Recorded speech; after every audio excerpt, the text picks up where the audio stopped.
বোন ফারজানা, সিজদা সাহু নিয়ে বিস্তারিত আলোচনা রয়েছে।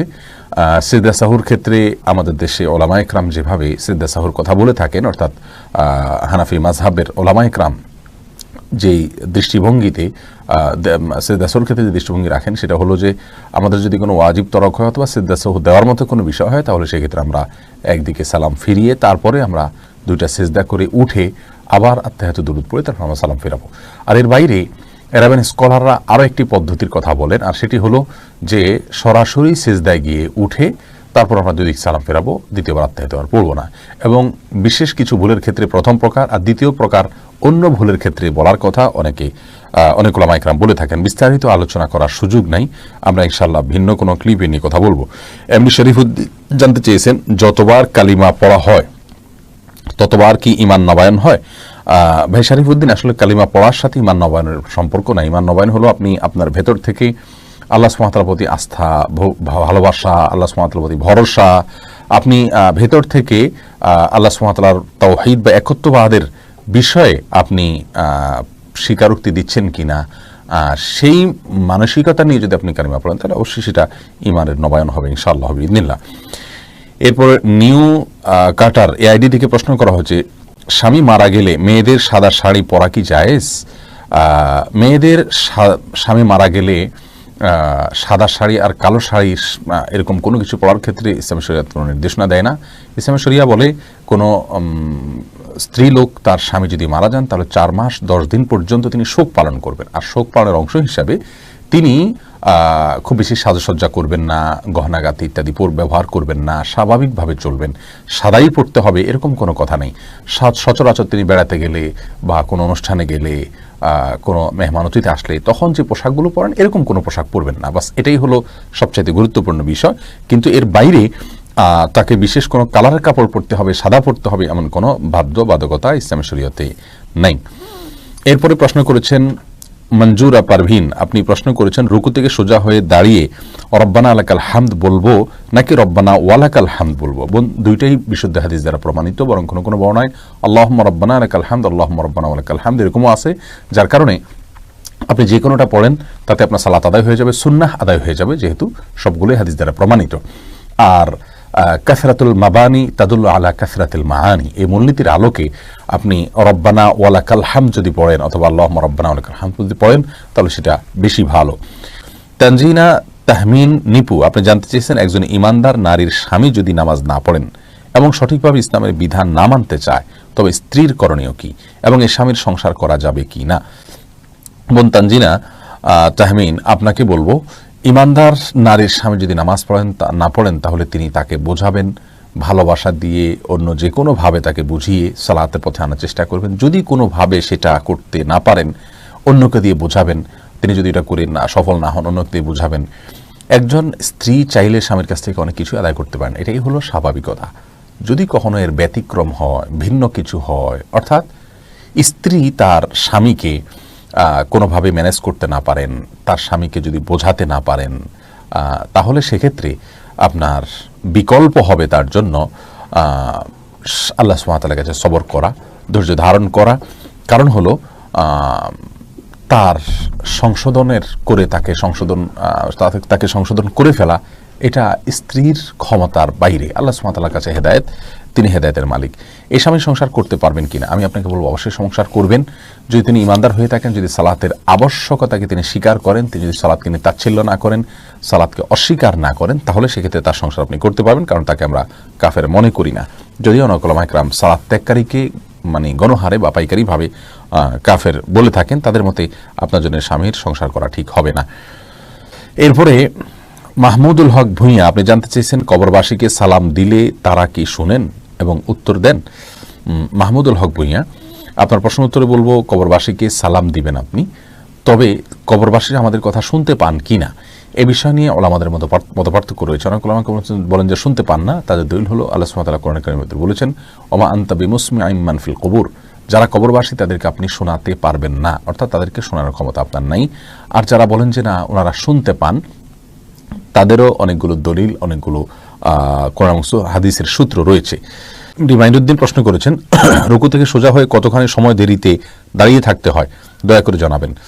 দেখুন, রুকু থেকে সোজা হয়ে আমরা কমপক্ষে একবার তাসবিহ পড়া পরিমাণ সুবহানাল্লাহ বলা সমপরিমাণ আমাদেরকে দাঁড়াতে হবে। স্বাভাবিকভাবে সুবহানাল্লাহ বলতে যত সময় লাগে, দাঁড়িয়ে সোজা হয়ে কমপক্ষে এতটুকু সময় দাঁড়াতে হবে।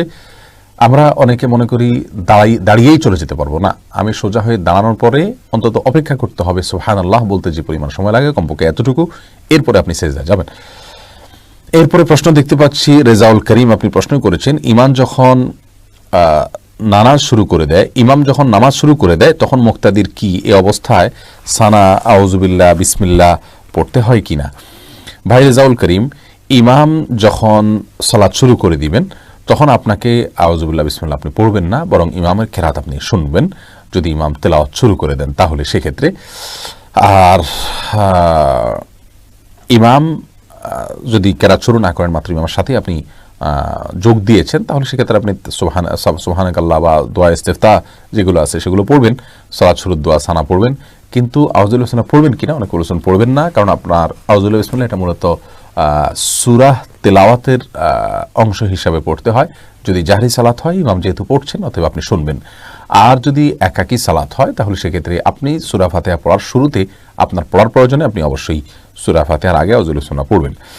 মোহাম্মদ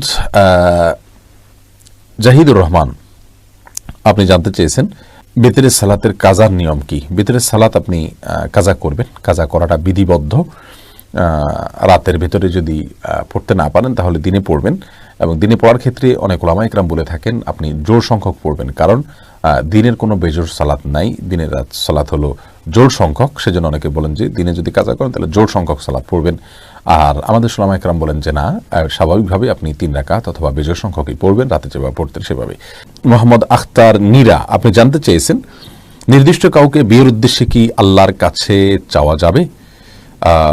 বোন মাহমুদ আখতার নীরা, নির্দিষ্ট কাউকে বিয়ে করা এটা আল্লাহর কাছে যেতেই পারে, আল্লাহ আমার অমুককে ভালো লাগে আপনি তাকে আমার সঙ্গে বিয়ে দিন, তবে এই বিয়ের আগে অন্য কাউকে পছন্দ করে নির্দিষ্ট করে তাকে চাওয়া এটা কোনো অর্থবহ চাওয়া নয়, এই দোয়াটা কোনো শুদ্ধ দোয়া নয়, নিষিদ্ধ নয় এতটুকু বলবো, কিন্তু খুব বেশি প্রশংসনীয় দোয়া নয়, ভালো দোয়া নয়। তার কারণ হলো আপনি যাকে চাচ্ছেন আপনি নির্দিষ্ট যদি করে নেন যে তাকে নিয়ে আপনি ঘর করবেন, তাহলে সেক্ষেত্রে তার ভালো হওয়া মন্দ হওয়ার দায়িত্ব কিন্তু আপনার উপরে। আর যদি আপনি বিষয়টিকে আল্লাহর উপরে ন্যস্ত করে দেন যে আল্লাহ আপনি আমার জন্য ভালো জীবন সঙ্গী দেন, আমার জন্য এমন একজন সঙ্গী দেন যার মাধ্যমে আমার সুখ শান্তি হবে, আমার দিন ভালো যাবে, তাহলে সেক্ষেত্রে বিষয়টি আল্লাহর উপর আপনি ন্যস্ত করলেন, সেটা হবে সবচেয়ে উত্তম এবং ভালো। ওটাই হলো সুন্নাহসম্মত দোয়ার স্টাইল। এরপরে আসুন, মোহাম্মদ আশরাফুল খান প্রশ্ন করেছেন ইমাম শেষ বৈঠকে থাকার সময় যদি কোনো মুসল্লির ওযু ভেঙে যায় এর বিধান কি? ভাই মোহাম্মদ আশরাফুল খান, ইমাম শেষ বৈঠকে থাকার সময় যদি আপনার ওযু ভেঙে যায়, এখন যদি ইমাম সালাম ফেরাননি, তাহলে সেক্ষেত্রে আপনি ওই অবস্থায় সালাত ছেড়ে চলে যাবেন, যে আপনি ওযু করবেন, ওযু করে ফিরে এসে বসে দুরুদ বা আত্তাহিয়াতু পড়ার যদি কোনো অংশ বাকি থেকে থাকে আপনার, তাহলে সেটা পরিপূর্ণ করে এরপর সালাম ফিরাবেন একাকী। ততক্ষণ ইমাম তো সালাম ফিরিয়ে ফেলবেন, আপনি বসে একাকী সালাম ফিরিয়ে ফেলবেন, তাতে আপনার সালাত হয়ে যাবে ইনশাআল্লাহ বিইذনিল্লাহ। এরপরে জান্নাত জাহান, আপনি জানতে চেয়েছেন নামাজ শেষ করে শুয়ে শুয়ে সূরা মুলক বা সকাল সন্ধ্যার দোয়া বা জিকির করা যাবে কিনা? করা যাবে বোন। আল্লাহ সুবহানাহু ওয়া তাআলা কোরআনে কারীমে স্পষ্ট করে বলেছেন আল্লাযীনা ইয়াযকুরুনাল্লাহা কিয়ামান ওয়া কুউদান ওয়া আলা জুনুবিহিম, যারা দাঁড়িয়ে বসে শুয়ে সর্বাবস্থা আল্লাহ তাআলা জিকির করে স্মরণ করে, অতএব আল্লাহ তাআলার জিকির বা স্মরণ এগুলো যে কোনো অবস্থা আপনি করতে পারেন। আপনার মনে কোনো অবজ্ঞা থেকে তো আপনি আর করছেন না, অতএব এটি জায়েজ হবে ইনশাআল্লাহ বিইذনিল্লাহ, কোরআন হাদিসে কোথাও নিষেধ নাই। এমডি শফিক, আপনি জানতে চেয়েছেন তাসবিহ দানা দিয়ে তাসবিহ করা কি বিদআত? ভাই শফিক, এটাকে আমরা বিদআত বলি না, অনেক উলামা ইকরাম বিদআত বলেন। তারা বলে থাকেন যে বিভিন্ন হাদিসে আঙ্গুলের করে তাসবিহ গণার ফজিলত বা গুরুত্বারোপ এর বর্ণনা বা বিবরণ পরোক্ষভাবে বোঝা যায়, বিশেষ করে কি আমাদের দিন এগুলো জলজল করে জ্বলতে থাকবে বা উজ্জ্বল আলো দিবে, এরকম বর্ণনা পাওয়া যায়। তো তাসবিহ দানা তো এই হাদিসকে অ্যাভয়েড করাই হয়, বিধায় এটাকে অনেকে বিদআত বলে থাকেন। আমরা এটাকে বিদআত এই জন্য বলি না যে তাসবিহ দানা ব্যবহার করাকে আলাদা সুন্নাহ, আলাদা মুস্তাহাব, আলাদা ফজিলতপূর্ণ, আলাদা আমল এরকমটি কেউ মনে করেন বলে আমাদের জানা নেই। যেহেতু এরকমটি কেউ মনে করেন না, তাহলে তাসবিহ দানা ব্যবহার করাকে আমরা বিদআত বলতে পারি না, বরং তাসবিহ দানা বিদআত ব্যবহার করা এটা ওই ব্যক্তির জন্য বিধেয় যে ব্যক্তি 100 বার বা বেশি সংখ্যক তাসবিহর যে সংখ্যাগুলো সেগুলো আঙ্গুলে করে গুনে তিনি মনে রাখতে পারেন না, এরকম যদি হয় তাহলে সেক্ষেত্রে তার জন্য এটা বিধেয়। তবে উত্তম হবে সর্বাবস্থায় আঙ্গুলে করে গণনা করা। তাছাড়া কোনো সালাফ থেকে বিভিন্ন বিচি ইত্যাদিকে তাসবির গণনার ক্ষেত্রে ব্যবহার করার কথা বর্ণনা পাওয়া যায়, কিন্তু আঙ্গুলের কর এটার বর্ণনা, এটার তাসবিহ গণনা করার কথা যেহেতু হাদিস থেকে পাওয়া যায় সরাসরি, সেজন্য আমরা সেটাকে অগ্রাধিকার দেওয়াটাই উত্তম হবে, কিন্তু আমরা ওইটাকে বিদআত বলবো না। তবে হ্যাঁ, তাসবিহ ব্যবহারকে আলাদা একটা ইবাদত বা সওয়াব, বা ওইটাতে গণলে সওয়াব হবে, বা ওইটাতে গোনা উত্তম, বা ওইটাতে গণনা করা নিয়ম, এরকম যদি কেউ মনে করে তাহলে সেটি বিদআত হতে পারে। মাহমুদ হাসান জানতে চেয়েছেন নবজাতক বাচ্চার মাথার চুল ফেরানোর ব্যাপারে ফতোয়া কি? হ্যাঁ ভাই মাহমুদ হাসান, বিভিন্ন হাদিস দ্বারা প্রমাণ হয় নবজাতক বাচ্চার মাথার চুল এটা ফেলানো সুন্নাহ। যদি তার স্বাস্থ্যগত কোনো সমস্যা না থাকে তাহলে এটা ফেলবেন, কোনো জরুরি কোনো কিছু না, ফেললে ভালো হয়। এবং ফেলার পরে ওই চুল পরিমাণ স্বর্ণ অথবা রূপা আল্লাহ রাহে দান করবেন। রূপা দান করলে 20, 25, 30 টাকার বেশি হয় না সাধারণত, বাচ্চাদের চুলের ওজন অনেক কম হয়, এটা দান করলে ইনশাআল্লাহ বিদিনিল্লাহ আমরা সওয়াব পাবো। এরপরে মাহমুদ শাওন আপনি জানতে চেয়েছেন নিজেকে হিংসামুক্ত রাখার উপায় ও দোয়া নিয়ে কি আমল আছে। হিংসামুক্ত রাখার অনেকগুলো উপায়ের ভিতরে একটা হলো আল্লাহ সুবহানাহু ওয়া তাআলার প্রতি ঈমানকে মজবুত করা। মানুষ হিংসা করে অন্যের প্রতি যখনই আল্লাহ সুবহানাহু ওয়া তাআলার ফয়সালায় ওই ব্যক্তি কল্যাণ লাভ করেছেন এটি তিনি ভালো করে রপ্ত করতে না পারেন, তখনই তার প্রতি হিংসা হয়। আর আমার নসিবে যা আসবে তা কেউ খণ্ডাতে পারবে না, আর যেটা আসবে না সেটা কেউ দিতে পারবে না, এটিও আমরা ভালো করে রপ্ত না করতে পারার কারণে হিংসা হয় অন্যের প্রতি। আর তৃতীয়ত আল্লাহ তাআলার ফয়সালা, আল্লাহ তাআলার দান, সেটাতে আমরা সন্তুষ্ট হওয়া, এটা ঈমানের জন্য গুরুত্বপূর্ণ একটি বিষয়। এটা আমাদের না থাকার কারণেও কিন্তু আমাদের মধ্যে হিংসা দেখা দেয়। এই বিষয়গুলো খেয়াল করতে হবে। আর যার প্রতি হিংসা হয় তাকে বরং অতিরিক্ত তার জন্য দোয়া করবেন, তার অগোচরে দেখবেন তার প্রতি আপনার হিংসাটা কেটে যাবে। তার জন্য আরও বেশি কল্যাণ আপনার কাছে আল্লাহর কাছে চাইবেন, মনের বিরুদ্ধে গিয়ে আপনি একটু নিজের বিরুদ্ধে যুদ্ধ করে হলেও এটা করবেন, ইনশাআল্লাহ হিংসা কমে যাবে। আল্লাহ তাআলা রহম করুন আমাদেরকে। এমডি সজীব খান জানতে চেয়েছেন নামাজে আরবি নিয়ত না করে বাংলা নিয়ত করলে কি কোনো সমস্যা হবে না? তো ভাই সজীব, নিয়ত তো অন্তরের বিষয়, ইচ্ছা করা, সেখানে মুখে কোনো কিছু উচ্চারণ করা এটা সালাতের জন্য কোনো জরুরি কোনো বিষয় নয়, সুন্নাহ বা আবশ্যক কোনো বিষয় নয়। অনেক উলামায়ে কেরাম এটাকে মুস্তাহাব বলেছেন, কিন্তু কোরআন হাদিসের কোথাও সালাত শুরু করার আগে মুখ থেকে কোনো কিছু উল্লেখ করে নিজের ইচ্ছার বিষয়টিকে জানান দেওয়া এরকম কোনো বর্ণনা কোনো হাদিস থেকে পাওয়া যায় না। যার কারণে আপনি কি সালাত পড়ছেন মনে মনে আপনি যদি সেই বিষয়টিকে ফিক্স করতে পারেন এবং আপনার যদি নিয়তের বিষয়টা আপনার কাছে ক্লিয়ার থাকে তাহলে ইনশাআল্লাহ বিদিনিল্লাহ আপনার সালাত হয়ে যাবে। আপনার মুখ দ্বারা আলাদা কোনো কিছু আপনাকে বলতে হবে না। সময় আইডি থেকে আপনি লিখেছেন বাড়িতে মেহেদি গাছ থাকলে নাকি মেয়েদের বিবাহ হয় না, দয়া করে এই বিষয়টি জানাবেন। মানে এই ধরনের হাস্যকর এবং কুসংস্কারের জন্য কথাও আমাদের সমাজে আছে, আমার তো ভাবতে অবাক লাগে। মেহেদি গাছ নেই এরকম বাড়ি তো গ্রামে গঞ্জে খুব কমই আছে, তাহলে সেখানকার মেয়েরা কি সবাই তো আছে? গালিব আহমেদ লস্কর লিখেছেন আমাদের মা বোনেরা বেশিরভাগই বসে বসে নামাজ আদায় করেন, তাদের কি নামাজ হবে? মা বোনরা কতটা বসে বসে নামাজ আদায় করেন আমি জানি না, তবে অনেক পুরুষদেরকে দেখি যে আমরা চেয়ারে বসে তারা নামাজ আদায় করেন। একান্ত আপনার সেরকম শরিয়াত আপনার অ্যালাউ করতে পারে সে পরিমাণ মাজুর হওয়া ছাড়াও, তো মা বোন হোক আর পুরুষ হোক যে কেউ হোক সুস্থ সবল থাকা অবস্থায় তিনি যদি বসে বসে ফরজ নামাজ আদায় করেন তার নামাজ হবে না। আর যদি নফল নামাজ পড়েন বসে বসে তাহলে নামাজ হয়ে যাবে, সওয়াব কম হবে। আর যদি অসুস্থতার কারণে বসে পড়েন তাহলে সেক্ষেত্রে সওয়াব কম হবে না, নামাজও হয়ে যাবে ইনশাআল্লাহ তাআলা। এছাড়া আব্দুল মালিক আপনি লিখেছেন জুমার দিনে কাউকে জুম্মা মুবারক জানিয়ে শুভেচ্ছা জানানো জায়েজ আছে কি না? সাহাবীদের মধ্যে ঈদের দিনে পরস্পরকে অভিবাদন জানানো, শুভেচ্ছা জানানোর বিষয়টি প্রমাণিত। জুমার দিনে আলাদা করে কোনো শুভেচ্ছা বিনিময় বা অভিবাদন জানানো পরস্পরকে এরকম কোনো বিষয় প্রমাণিত নয়। বিধায় জুমার দিনকে ঈদের যদিও হাদিসে এটাকে একরকম ঈদের দিন বলা হয়েছে, কিন্তু এটাকে আপনার ঈদের দিনের মতো শুভেচ্ছা বিনিময় সহ ঈদের অন্যান্য সুন্নাহগুলো এখানে ইমপ্লিমেন্ট করা সেটা অবশ্যই সুন্নাহ সম্মত নয়। তাহলে জুমা মুবারক জানিয়ে শুভেচ্ছা করা এটা সুন্নাহ সম্মত নয়। মোহাম্মদ ইয়াসিন জানতে চেয়েছেন ওযু ছাড়া কোরআন মাজিদ ধরা যাবে কিনা? ভাই ওযু ছাড়া কোরআন মাজিদ ধরা যাবে না, এটাই হলো বিশুদ্ধতম মত। যদিও কোনো আলেমরা বা কোনো মানুষ বলে থাকেন ওযু ছাড়া কোরআন স্পর্শ করা যাবে, বিশেষ করে যারা হাদিসকে অস্বীকার করেন তারা এই মতটাকে খুব জোরে সোরে বলেন যে ওযু ছাড়া কোরআন ধরা যাবে। কিউআরএফ বা কোরআন রিসার্চ ফাউন্ডেশন এর অনুসারীরা এই মতটিকে খুব বেশি করে প্রচার করেন, তাদের অনেক বক্তা বেশ জনপ্রিয় আছেন অনেকেই, তারা মাহফিলগুলোতে এটা বলে বেড়াচ্ছেন যে ওযু ছাড়া কোরআন স্পর্শ করা যায়। কোরআন স্পর্শ করা নিষেধ ওযু ছাড়া, এর একমাত্র দলিল লা ইয়ামাসসুল মুতাহহারুন নয়, বরং এর বাইরে বিভিন্ন আসার আছে, বিশুদ্ধ সূত্রে বর্ণিত বিভিন্ন হাদিস আছে যেগুলো দ্বারা প্রমাণিত হয় ওযু ছাড়া বিনা ওযুতে কোরআন স্পর্শ করা নিষিদ্ধ। অতএব শুধুমাত্র কোরআন নয় বরং হাদিস ও ইসলামের শরিয়াত দলিল, সেই ভিত্তিতে আমরা বলবো ওযু ছাড়া কোরআন স্পর্শ করা যায় না। এই মতটি শক্তিশালী এবং গ্রহণযোগ্য, এটাই সংখ্যাগরিষ্ঠ ওলামাদের মত।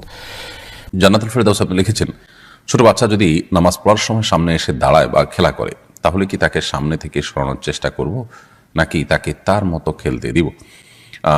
যদি সে আপনার খুব বেশি ডিস্টার্ব করে তাহলে সেক্ষেত্রে আলতোভাবে সরাতে পারেন যাতে আমলে কাসির না হয়, অর্থাৎ আপনি সরাতে গিয়ে আবার এত বেশি মুভমেন্ট করলেন যে আমলে কাসির হয়, এরকম যেন না হয় সেই জিনিসটি খেয়াল করতে হবে। আর যদি সেটা না পারেন তাহলে বা এত বেশি মুভমেন্ট না হয়, বরং সে যেটা খেলছে সে খুবই হালকা পাতলা খেলছে, এরকম যদি হয় তাহলে সেক্ষেত্রে তাকে তার মতো খেলতে দিবেন। আপনি অযথাই তাকে ধরতে গিয়ে নিজের নামাজের মনোযোগ নষ্ট করা কিংবা নামাজের যে কাইফিয়ত, নামাজের যে আপনার নামাজের যে অবস্থার মধ্যে আপনি আছেন সেটির পরিবর্তন করতে যাবেন, সেটার প্রয়োজন নেই।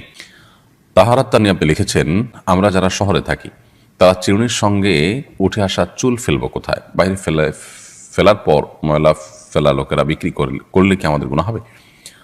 কেউ যদি কুড়িয়ে নিয়ে বিক্রি করে তাহলে আমাদের গুনাহ হবে না। তবে আমরা চাইলে আমাদের আশেপাশে যেখানে খুব বেশি আপনার ময়লা নয়, ড্রেন ট্রেন ইত্যাদি নয়, খুব নোংরা জায়গা নয়, সেরকম জায়গা আমরা ফেলে দিতে পারি এবং সেই জায়গাগুলো আমরা খুঁজে বের করতে পারি। আবার